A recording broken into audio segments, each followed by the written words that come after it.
All right, let's jump right into our next segment here. PFL 3, their 2023 regular season.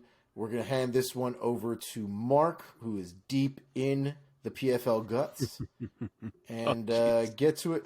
Yeah, that was graphic. Let's get to it, Yeah. Mark. PFL 3, go for it. Let us know about these fights that are coming up this weekend, and we will get into more detail on our main event. All right, so this one is very deep for a PFL card, not necessarily in terms of like star power, but in terms of quality fights of guys who you've seen do well in prior seasons, that type of deal. So I'm gonna run through like actually 7, 8 fights here just very quickly to tell you what's up, and then we will do the main event as a true preview. One oddity to note is the scheduling of this card. It's almost like they chose to break this thing up into two cards, kind of. I guess it's because they got an early time slot on actual ESPN. The whole card's on ESPN Plus, but they're only on actual ESPN at 7 o'clock. So they have taken the quote unquote main card, put that at 7 o'clock, headlined by Aubin-Mercier and Burgos, which is the name of this event. And then after those 5 fights, there will be, I think it's like 7 more fights that are the quote unquote post limbs, but they've kind of stacked it in a way where then that one ends with Aubin-Mercier, who was obviously last year's welterweight champion. So it's almost like an undercard to a main event and then another undercard to a main event type of deal. And I guess the one they felt was biggest was OAM and Burgos, and that's the one they have on Real Deal ESPN. So a little bit odd. But I'll work through quickly here, and we'll start on those post limbs. I'll skip a few. There's like 3 fights that are a bit lower level. But you have Hausch Manfio fighting Alex Martinez at lightweight. Martinez is a guy who has continually gotten some surprising wins in the PFL. He'll surprise me again here if he gets one. He is the betting favorite, but I don't know. I'm a Manfio believer. He's won 5 of his last 6. He was the 2021 champ. His only loss in this run has been to OAM. I think he's the better fighter here, but we'll see in that one. You have Natan Schultz returning to the mix in the PFL. He's fighting Stevie Ray, who was a finalist last year. That one's a tough call. I kind of think I'm going to roll with Schultz there. He has not lost in like 14 fights, aside from a random loss to Marcin Held and a really close split decision to OAM. And I think Stevie Ray maybe impressed us by beating Pettis twice, but it might have just been a very winnable matchup for him for whatever reasons. So I'm leaning Schultz in that one. I guess I should be giving predictions here. I might as well. I'll say Manfio UD, Schultz UD thus far. Then you have Magomed Karamov fighting Ben Egley, so he's just going to eat someone. I'm not sure what the logic was on this matchup.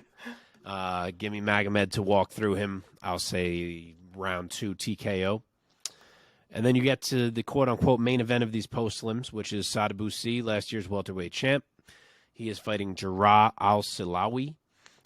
Huge reach advantage for C, as he has a lot. It's 8 inches here. Al-Silawi has shown some signs. He beat Gleison Tibau, which is solid, but then he got KO'd by Umalatov right after. I think C can probably handle this challenge, probably dictate the range, pick him apart like he seems to do to most people lately. So not a terribly exciting UD would be my pick for C. And then we get to the fights that are actually on ESPN. So the first one there is Magomed Umalatov, who I just mentioned. He's fighting Delano Taylor. Umalatov was supposed to fight Rory last year. You may remember he had some visa issues, lost his chance at the playoffs, and Delano Taylor was the man who actually stepped in instead and beat Rory. So now they will fight each other here. I was impressed with Taylor at times last season, but I think Umalatov is probably just better. He's undefeated at this point. Dangerous, heavy-handed dude. I think he can catch Taylor at some point. I'll say round 3 TKO would be my pick there. Next one up, Carlos Leal versus David Zawada. Zawada is a UFC vet. He was only 1-4 in his UFC run, but he did beat Abubakar Nurmagomedov, which I guess is pretty solid. Other guys have not been able to do that. But if Carlos Leal is close to the guy that beat Ray Cooper, as weird as Ray Cooper was in that fight, I think he should be able to keep this standing and probably outstrike Zawada. So I'll say Leal UD would be my pick in that one. Then we get to the heavyweights. Dennis Goltsov is fighting Patrick Brady. Patrick Brady's only 5-0 at the age of 39, so I guess he started his MMA career very late. I can't say I'm super familiar with him. My guess is he's badly outmatched here. Goltsov is very solid. I'll say he walks through him round 1 TKO. I think this might be another gimme, kind of like the Magomed Karamov fight. Co-main, the boy Clay Collard. He is fighting Yamato Nishikawa. You might remember Nishikawa was the guy that was supposed to fight in the UFC. He was supposed to debut, and then it came out that he actually was still under contract with a different promotion. I forget which promotion that was. So he couldn't actually sign the UFC contract. This was like maybe 6 months back. But whatever it was, he figured it out. Now he's in the PFL. He has a huge record already. It's like almost 30 fights for a 20-year-old fighter. So a lot of experience. He definitely has some buzz on him, but Clay Collard's a tricky dude, and Nishikawa likes to strike. Collard can play that game all day. I'm going to go Collard UD. And we have arrived at the main event, so I will tag in Omar here. And we have Olivier Aubin-Mercier, the 2022 lightweight champion of the PFL, taking on Shane Burgos, UFC vet. Obviously was a featherweight in his run there. He's going to move up a weight class, partake in the lightweight regular season here in the PFL. And Omar, let's start it with you. I love this fight. I am extremely excited for this fight. I've been excited to watch Shane Burgos come back, especially since he got announced at the PFL last year. Was scheduled to fight Marlon Moraes at 145. That didn't happen.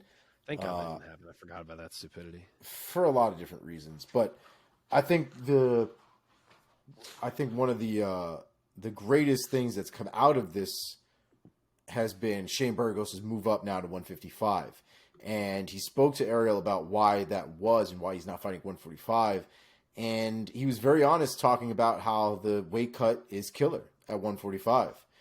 It takes a lot out of him. And in this format of tournament style where you need to continuously fight every few months and make weight every few months, he said it just wasn't sustainable. There was no way he was going to continue to make 145 on that kind of regular basis.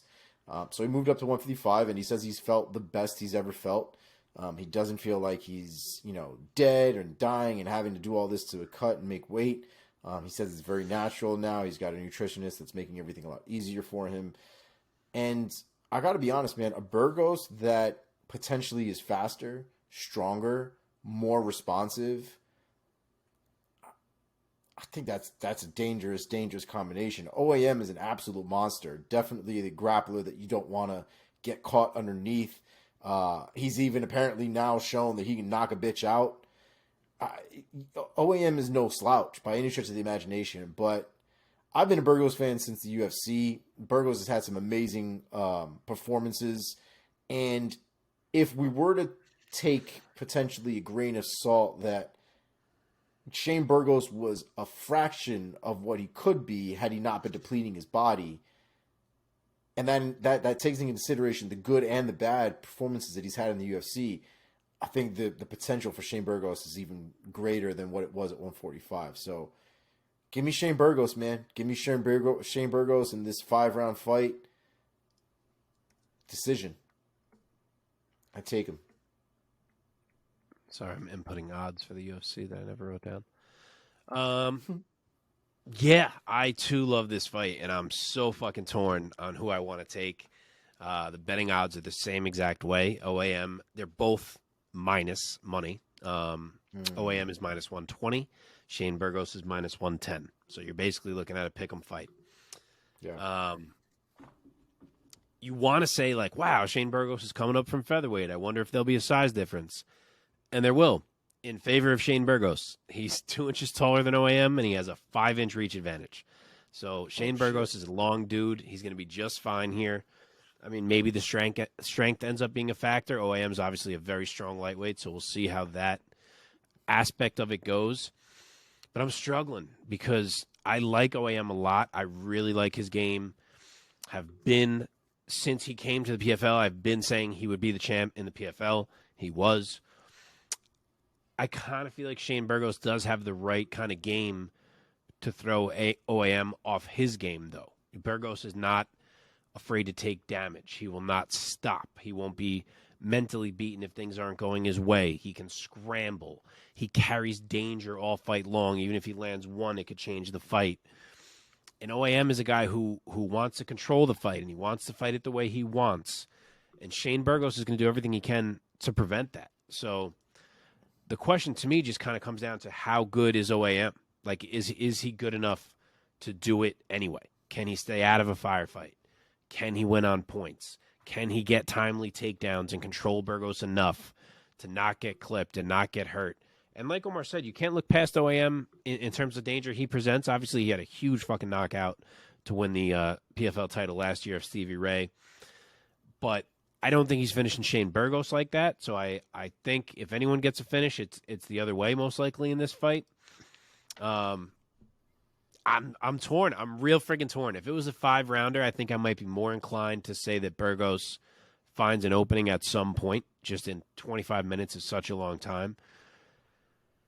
I kind of think in 3 rounds, OAM might be able to stay safe enough and win 2 of these rounds. It feels wrong because there's only 3 dudes in the UFC who beat Burgos, which were Calvin Kattar, Josh Emmett, and Edson Barbosa, who are all fucking studs. But I don't know. I keep playing this fight out in my head, and I kind of think OAM might have like a round that clearly does not go his way, but win 2 others. Like maybe it's even the first 2, and then Burgos rallies late, but he can't finish. That kind of thing. Could even be a split. I'm actually going to say split. I'm going to say OAM split decision. Okay. I don't know if they've had stare downs yet or not. I feel like they would have, right? Oh no, today's Thursday now, midnight Thursday. So yeah, it wouldn't have happened. Tomorrow would happen, I guess, right? Yeah. Right. Because I don't know if you've seen pictures of Shane Burgos lately, but he's in the middle of a weight cut right now. He looks fantastic for being in the middle of a weight cut, number 1. And number 2, if you look at pictures of him back in January, he's fucking massive. Like Oh yeah? He's wide, dude, and his arms are massive. And I wouldn't be surprised if OAM has a really hard time out-strengthening Shane Burgos. Again, I think this move to 155 might be a more positive move than we've anticipated. I don't think the size difference, from what you would expect a 145 or to 155 pounder, I don't think he loses anything. I think if anything, I think he doesn't kill himself, and I think he gets a lot of it back. So that's very interesting. I reserve the right. I reserve the right to change my pick when I see the weigh-ins and the face-offs. If I change, I gotta it, see I will them next to comment each other below this YouTube video and let you know that I have changed it. It's going to be so interesting, man, because if OAM isn't thicker than Shane Burgos, that's a rough night for OAM, I think, to be honest. Yeah, agree.